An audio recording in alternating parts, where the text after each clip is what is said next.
సిరి సంపదలకు ఐశ్వర్యానికి దేవత అయిన శ్రీ లక్ష్మీదేవి మహత్యాన్ని ఆమె తన నిజమైన భక్తుల పట్ల చూపించే కరుణను తెలిపే ఒక అందమైన కథ.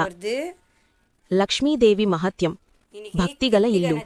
పూర్వకాలంలో ఒక పెద్ద పట్టణంలో ధనవంత్ మరియు హేమలత అనే ఇద్దరు ఇరుగుపొరుగు వ్యాపారులు ఉండేవారు. ధనవంత్ చాలా ధనవంతుడు, కాని అతనికి అహంకారం ఎక్కువ. హేమలత చాలా పేదరాలు, కాని ఆమెకు లక్ష్మీదేవిపై అపారమైన భక్తి మరియు సంతోషకరమైన మనస్తత్వం ఉండేది. అహంకారి పూజ. ధనవంత్ ప్రతి శుక్రవారం లక్ష్మీదేవికి ఆడంబరంగా ఖరీదైన పూజలు చేసేవాడు. రకరకాల స్వీట్లు, పట్టు వస్త్రాలు, బంగారు ఆభరణాలతో దేవిని అలంకరించి, దేవి, నేను నీకు ఇంత ఆడంబరంగా పూజ చేస్తున్నాను, నువ్వు నన్ను ఎప్పుడూ వదిలి వెళ్లకూడదు అని అహంకారంతో ప్రార్థించేవాడు.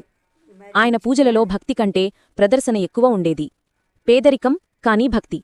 హేమలత మాత్రం తన పేదరికల్లో కూడా ప్రతి శుక్రవారం నిరాడంబరంగా